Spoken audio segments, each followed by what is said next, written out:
사도신경 우리의 신앙을 고백합니다. 전능하사 천지를 만드신 하나님 아버지를 내가 믿사오며 그 외아들 우리 주 예수 그리스도를 믿사오니 이는 성령으로 잉태하사 동정녀 마리아에게 나시고 본디오 빌라도에게 고난을 받으사 십자가에 못 박혀 죽으시고 장사한 지 사흘 만에 죽은 자 가운데서 다시 살아나시며 하늘에 오르사 전능하신 하나님 우편에 앉아 계시다가 저리로서 산자와 죽은 자를 심판하러 오시리라. 성령을 믿사오며 거룩한 공예와 성도가 서로 교통하는 것과 죄를 사하여 주시는 것과 몸이 다시 사는 것과 영원히 사는 것을 믿사옵나이다. 아멘. 351장 찬송하시겠습니다. 351장입니다.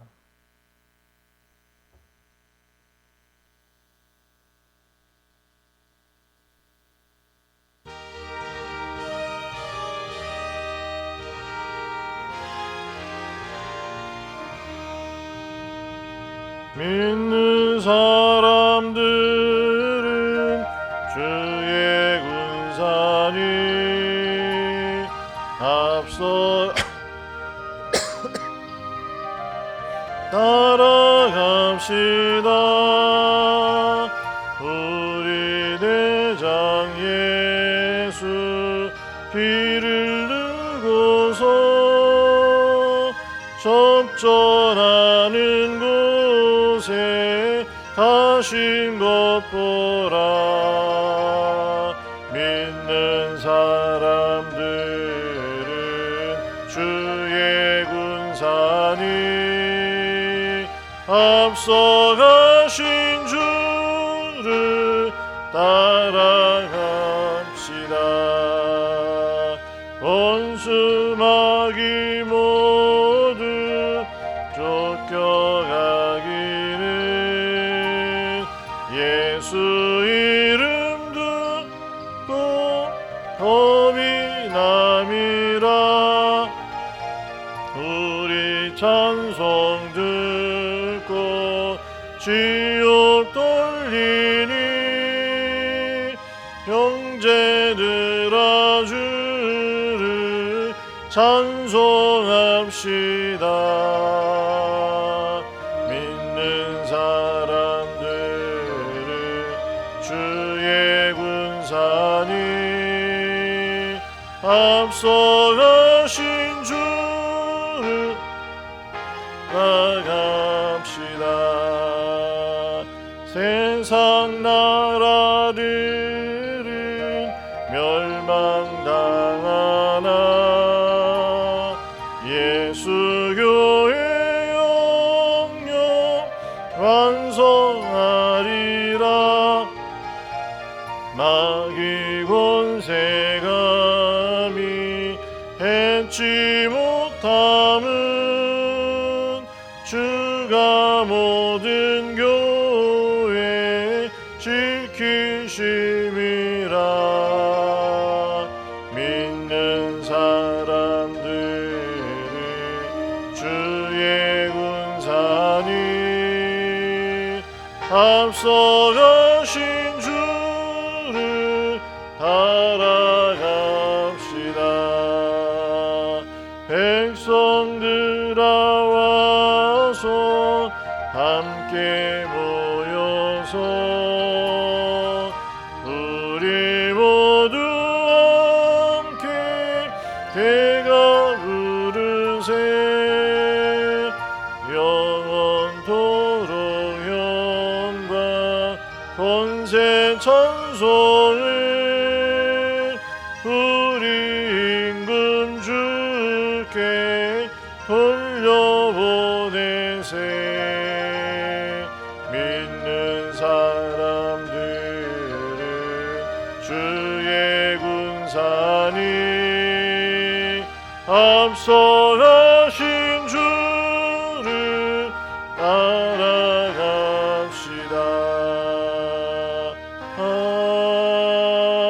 아멘.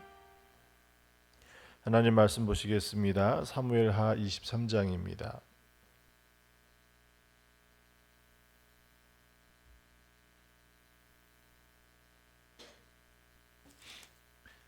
사무엘하 23장 말씀 보겠습니다.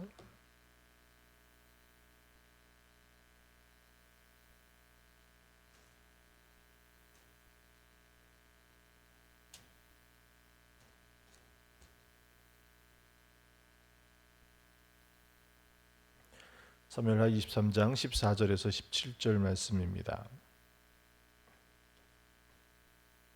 14절입니다. 그때에 다윗은 산성에 있고 그때에 블레셋 사람의 요새는 베들레헴에 있는지라. 다윗이 소원하여 이르되 베들레헴 성문 곁 우물 물을 누가 내게 마시게 할까 하매 세 용사가 블레셋 사람의 진영을 돌파하고 지나가서 베들레헴 성문 곁 우물물을 길어 가지고 다윗에게로 왔으나 다윗이 마시기를 기뻐하지 아니하고 그 물을 여호와께 부어드리며 이르되 여호와여, 내가 나를 위하여 결단코 이런 일을 하지 아니하리이다. 이는 목숨을 걸고 갔던 사람들의 피가 아니니까 하고 마시기를 즐겨하지 아니하니라. 세 용사가 이런 일을 행하였더라. 아멘. 할렐루야. 이제 오늘부터 함께 묵상할 그 주제가 좀 바뀝니다. 기도와 영적 돌파라고 하는 주제하에 이제 본문의 말씀들을 중심으로 여러 주제들을 함께 나누게 될 것입니다. 오늘 첫 번째로는 기도의 진영을 돌파하라라는 말씀을 함께 묵상해 보도록 하겠습니다. 오늘 말씀 가운데 보면 다윗과 함께했던 사람들이 있었죠. 그 중에도 보면 용사라라고 칭할 정도로 뛰어난 또 그리고 다윗에게 아주 충성스러운 사람들이 있었습니다. 여기 세 용사라고 하면서 등장하는 이 사람들이 어떤 일을 행했는가라고 하고 또 그 일을 행할 때 어떤 그 환경 속에 있었는가라고 하는 것을 살펴보고 그것을 통해서 오늘 우리가 기도를 통해서 기도 가운데 이 세 용사와 같은 믿음의 자리에 있을 때 오늘 우리 기도가 하나님의 은혜 가운데 하나님의 그 놀라운 응답을 구할 수 있는 자리에 서게 될 줄 믿습니다. 자, 오늘 이 세 용사가 놓여 있는 상황이 어떤 자리입니까? 전쟁터죠, 전쟁터. 다윗이 왕이 되고 블레셋은 어떻습니까? 사사 시대 때부터 계속해서 이스라엘 백성들을 괴롭혔던 사람들이에요. 이 다윗 시대까지도 이 블레셋 사람들은 이 이스라엘 백성들을 괴롭힙니다. 이제 다윗이 왕이 되고 다윗이 어떻게 보면 통일 왕국을 세운 사람이잖아요. 다윗이 사무엘에게 기름을 부음을 받았다고 해서 바로 이스라엘 왕이 된 것이 아니에요. 상당한 시간이 걸립니다. 그 과정 가운데 사울 왕을 통해서 많은 핍박과 고난을 당하였고 또 그러면서 이 사울 왕이 죽고 왕이 되었음에도 바로 그 통일 왕국을 이루는 것이 아닙니다.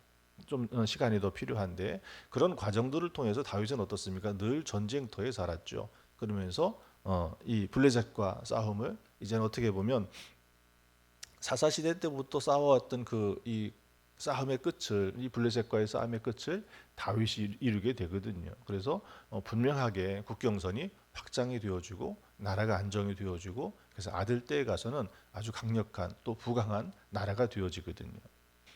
자, 오늘도 이 다윗이 왕이 되어지고 점점 그 세력이 강해지는 것을 보고 블레셋이 어떻게 합니까? 위기 의식이 느껴졌겠죠.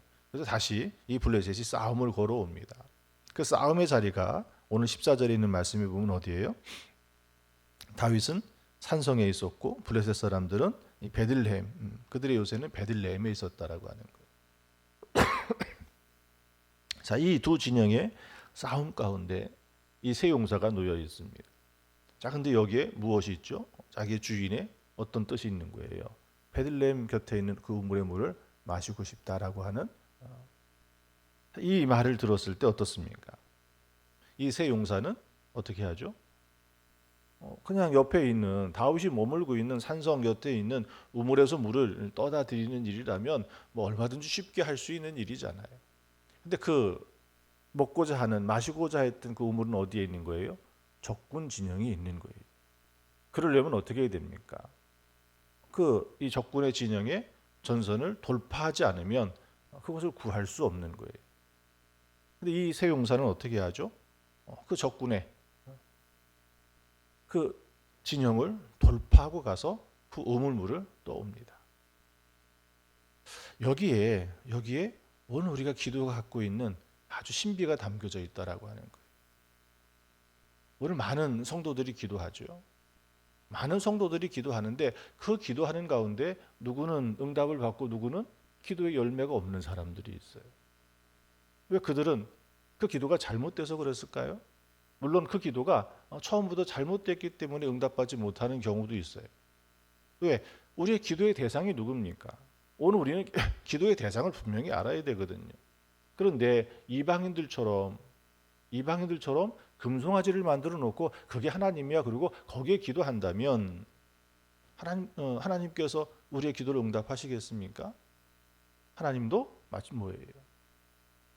우리나라 어느 무당집에 가보면요, 무당은 굉장히 많은 신들을 섬겨놓고 모셔놓고 섬기잖아요. 거기 뭐 부처도 있고 뭐 관우상도 있고 뭐 산신령도 있고, 근데 거기에 예수님 그림도 있는 무당이 있다고 그래요. 그러면 그 무당이 야 오늘은 예수 상 앞에서 기도하면 응답 받을 거야 하고 거기서 기도하면 응답을 받겠습니까? 그들은 뭐예요? 예수님을 금송아지처럼 만들어 놓은 거예요. 단지 예수님이라고 붙여놓은들 그게 예수님이겠습니까? 금송아지인 거죠. 오늘 우리가 그 기도의 대상을 분명하게 알지 못하면 거기에서 응답받지 못하는 거예요. 또 언제 응답을 받지 못합니까? 주님이 말씀하신 것처럼 이방인처럼 중언부언하는 거예요. 대상은 하나님인 것처럼 보이지만 사실은 뭐예요? 믿음의 확신이 없는 거예요. 기도하고도 염려하고 있는 거예요.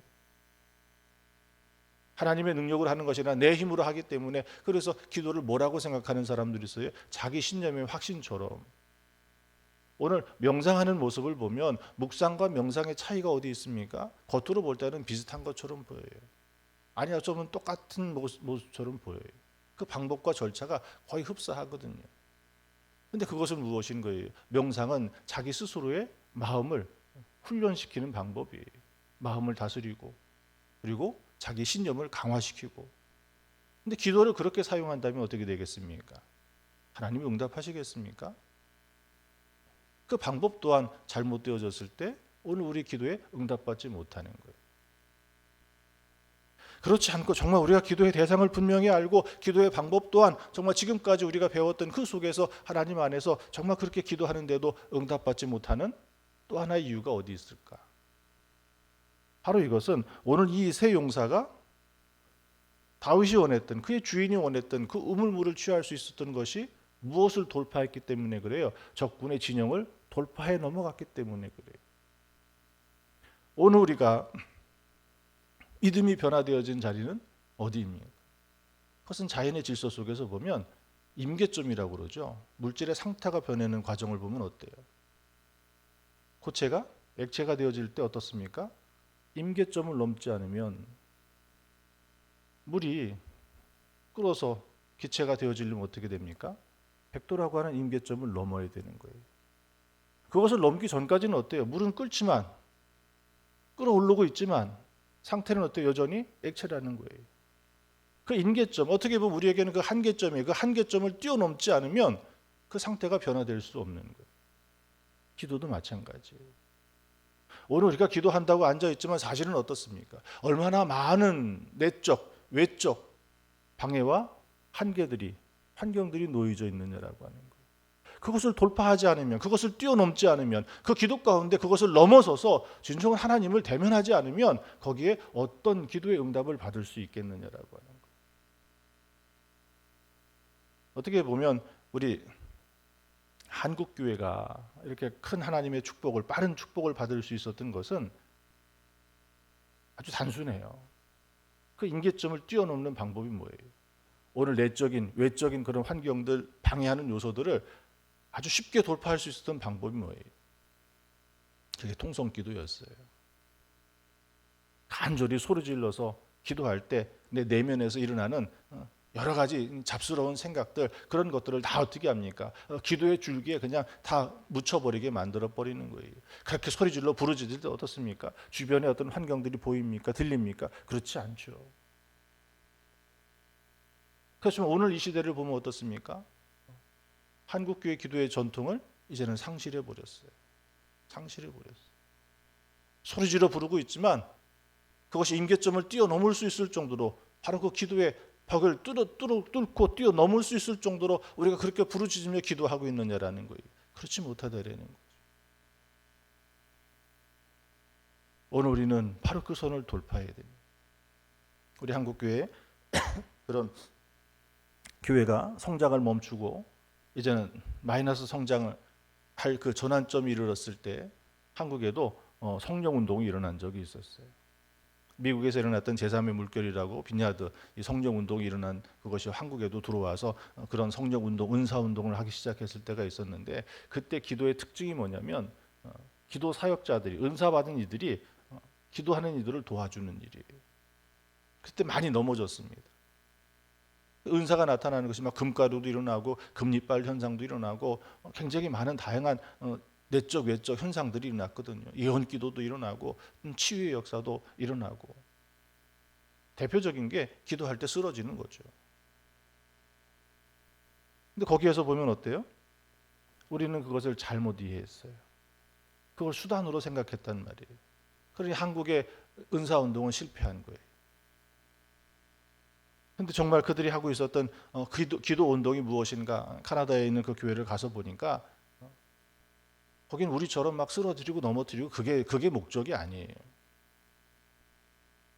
한국 사람들을 가면 한국 목사님들 뭐 또 그런 은혜를 체험하고자 더 깊은 이 본토의 어떤 그런 은혜를 체험하고 싶은 분들이 가서 보면 거기는 아주 예배가 단순해요. 찬양하는 시간이 있고 말씀을 듣는 시간이 있고 기도하는 시간이 있는데 각각의 거기 세워져 있는 리더들이 달라요. 누구 하나가 주인이 돼서 움직이는 게 아니에요. 자기 받은 그 은사를 가지고 거기에는 또 말씀을 전하는 강사도 찬양할 때는 그 찬양 사역자에 집중해서 같이 찬양하고 그가 모든 것을 이끌어가는 거예요. 말씀을 전할 때는 찬양 사역자들은 어때요? 또 그 밑에서 함께 그의 말씀을 들으면서 아멘하고 그 말씀에 은혜에 젖어 들어가요. 또 기도의 시간이 되어지면 기도의 사역자들이 그것을 또 주도해가지고 같이 기도해 나가요. 거기도 철저히 말씀과 기도의 훈련의 과정을 거쳐서 기도의 사역자가 세워지는 거예요. 그때는 한국 사람들은 어떻게 생각하냐면 접목의 개념을 생각했어요. 은혜 많은 사람이, 은사 있는 사람이, 더 큰 능력이 있는 사람에게 기도받으면 그 은혜가 능력이 나한테 온다고 생각을 하는 거예요. 그러니까 더 많이 기도를 받고 싶어 했겠죠. 근데 사실은 그게 아니더라는 거예요. 그들이 기도하는 모습을 보면 서서 기도했는데 우리는 무릎 꿇고 앉아서 무릎 꿇고 기도하잖아요. 근데 그들은 서서 기도하더라고요. 왜 그런 것들이 환경의 차이예요. 우리는 예배실이 이 마룻바닥이잖아요. 그러니까 무릎 꿇고 기도하는 게 훨씬 더 익숙하고 그게 자연스러운 기도의 방법이에요. 모양이에요. 근데 그들의 환경을 보니까 그렇지 못해요. 의자에 앉든지 아니면 서서 기도해야 되는 우리처럼 무릎 꿇고 뭐 이렇게 할 수 있는 환경이 아니더라고요. 그러니까 어떻게 보면 그들의 기도의 방법은 그네들의 예배, 그들이 신앙생활하는 그 환경에 맞춰져 있는 거예요.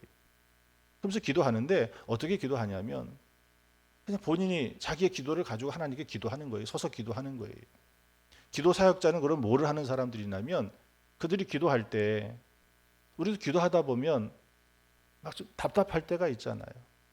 어느 한계점을 넘어가야 되는데 기도하면서도 계속해서 어떤 그 내적인 여러 가지 잡념과 또 여러 가지 갈등과 또 주변 다른 어떤 그런 환경들에 의해서 그 기도가 그 임계점을 넘어가지 못하는 기도의 사역자들이 바로 그런 사람들 앞에 가서 기도하는 거예요.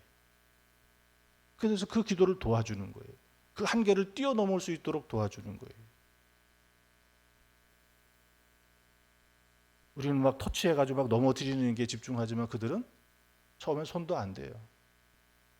기도하는 사람은 그 앞에 기도의 사역자가 왔는지 안 왔는지도 몰라요. 왜? 자기 기도를 하나님 앞에 하나님과의 단독자로 기도하고 있으니까. 근데 기도의 사역자들은 훈련되고 준비된 또 은사가 있는 사람들이잖아요. 근데 기도하면서 볼 때 옆에서 기도를 도와줘야 되는 사람이 있으면 그 앞에 가서 그를 위해서 같이 기도해 주는 거예요. 그를 위해서 중보하며 기도해 주는 거예요. 그런데도 그렇게 기도하면서 돕는데도 그가 그 한계점을 뛰어넘지 못하잖아요. 그때 가벼운 터치를 해줘요.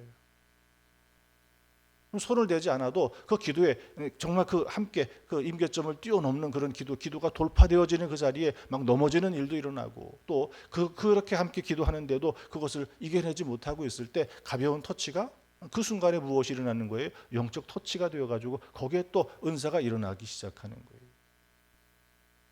우리는 그걸 배우지 못했어요. 단지 그것을 한국교회가 어려움에 처하고 이제는 전환점이 되어지는 그런 가운데 방법을 찾은 거죠. 마찬가지로 오늘 우리가 기도하는 그 자리는 바로 이 한계를 돌파하지 않으면, 내가 기도한다고 앉아있지만 내 속에서 끊임없이 많은 분란과 여러 가지 다른 생각들과 수많은 것들이 기도를 방해하면, 나는 기도하고 있지만 그것들이 계속해서 어떻게 하는 거예요? 그 기도를 방해하면서 하나님께 나아가는 그 길이, 그래서 우리는 이 세 용사들처럼 바로 그 한계점을 돌파해야 되는 거예요. 그래서 하나님을 만나야 됩니다. 하나님과 깊은 영적 교제의 자리에 들어가야 돼요. 거기에 무엇이 있습니까? 그것을 돌파하고 나니 다윗이 원했던, 그의 주인이 원했던, 오늘 우리의 내적인 외적인 그런 것들을 돌파하고 나니, 하나님을 만나고 나니 하나님의 그 뜻을 알게 되고 그 마음을 알게 되고, 그것을 통해서 무엇이 되어지는 거예요? 그것이 이루어져 나가는 거예요. 우리의 삶 가운데 이루어져 나가는 거예요. 그러니 기도할 때 더 깊은 은혜를 사모하시고 그것을 뛰어넘을 수 있는, 어떻게 보면 그건 내 기도의 습관과 내 삶에 놓여져 있는 환경과 내 삶 속에 담겨져 있는 그런 일들이, 그것을 뛰어넘는 자리에 서시기를 축원합니다. 그것이 하나님을 더 깊이 체험하는 자리예요. 하나님을 만날 때 혹의 역사가 일어납니다.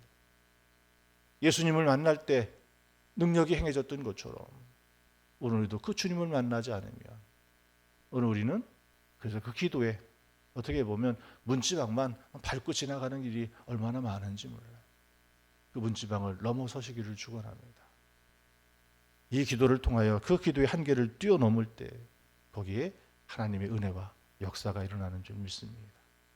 그 깊은 은혜를, 성령의 인도하심을, 성령의 능력을 사모하시는 이 새벽이 되시길 축원합니다. 기도하겠습니다. 드려진 예물 봉헌합니다. 1천 번째 예물 드립니다. 유용숙 권사님, 이현옥 권사님, 박경숙 권사님, 최영미, 황조희, 김소민, 기도하는 것에 하나님 함께 하실 줄 믿습니다. 하나님 감사합니다. 이 새벽에도 주의 말씀 붙들고 기도합니다. 하나님, 오늘 우리의 기도를 방해하는 악한 영들과 또 우리의 삶의 습관과 우리 내 생활하는 환경에 그 한계를 뛰어넘게 하여 주시옵소서. 그래 하나님을 더 깊이 체험케 하시고 주신 은혜와 은사 가운데 서게 하셔서 하나님, 오늘 그 하나님의 뜻을 깨달아 그 뜻이 우리의 삶 가운데 이루어진 놀라운 은혜가 오늘 이 새벽에 있게 도와주시옵소서. 다윗의 이 세 명의 용사와 같이 그 한계를 뛰어넘게 하여 주시옵소서. 오늘 이 새벽에도 구하며 기도합니다. 하나님께서 우리를 만나시고 하나님께서 우리에게 성령의 충만한 은혜와 은사를 덧입혀 주실 줄 믿습니다. 그리하여 구할 때 하나님께서 우리의 기도를 들으시고, 하나님 오늘 우리의 삶 가운데 주의 말씀으로 인도하시고 주의 능력으로 역사하여 주실 줄 믿습니다. 오늘의 전도 대상자 하나님 만나 함께 이야기하고 식사하며 저의 마음을 감동케 위하여 작은 선물을 준비하고 저에게 복음을 전하기 위하여 애쓸 때 하나님께서 그 마음을 두드리시고 하나님 저들을 구원하여 주실 줄 믿습니다. 내 사랑하는 남편이고 아내이고 자녀이고 형제이며 또 나의 가장 친한 친구이고 이웃입니다. 하나님 마지막 때에 저들이 하나님의 심판대 앞에 서는 것이 아니라 구원의 때에 저들이 구원받아 하나님께 감사와 찬송과 영광을 돌리는 하나님 그 자리에 서게 하여 주시옵소서. 하나님, 오늘 우리의 자녀들을 위해서 기도합니다. 우리의 자녀들에게 믿음의 성실한 하나님의 그 은혜의 삶을 보이게 하시고 또 본이 되게 하시고 양육하게 하여 주셔서 어려서부터 주의 말씀을 알고 우리 자녀들도 스스로 무릎 꿇어 하나님 앞에 깊은 기도의 체험을 갖게 하시며, 특별히 대학 입시를 준비하는 우리의 자녀들 하나님께서 함께 하여 주셔서 이제 얼마 남지 않은 이 시간들을 하나님께서 지켜 주시옵소서. 지쳐 쓰러지지 않게 하시고 또 막연하고 막막한 하나님 감정의 굴에 빠지지 않게 하시고 포기하지 않게 하시며 그 몸이 상하지 않게 하시고 끝까지 힘을 다하여 감당할 수 있도록 은혜를 더하시며 그 속에 하나님께서 우리 자녀를 통하여 이루고자 하시는 그 선하신 뜻을 이루어 주실 줄 믿습니다. 주께서 함께하여 주시옵소서. 이 새벽에도 간절히 구하며 기도할 때 하나님께서 함께 하시사 우리의 병든 몸을 고치시고 상한 심령을 회복시키시며 하나님 오늘 우리의 삶 가운데 이 한날의 모든 시간과 또 임해야 될 처리해야 될 모든 자리에 하나님의 능력으로 덧입혀 주시옵소서. 감사드리며 우리를 구원하신 예수님의 이름으로 기도하옵나이다. 아멘. 주기도문 하시겠습니다. 하늘에 계신 우리 아버지여, 이름이 거룩히 여김을 받으시오며 나라에 임하옵시며 뜻이 하늘에서 이루어진 것 같이 땅에서도 이루어지이다. 오늘날 우리에게 일용할 양식을 주옵시고 우리가 우리에게 죄지은 자를 사하여 준 것 같이 우리 죄를 사하여 주옵시고 우리를 시험에 들게 하지 마옵시고 다만 악에서 구하옵소서.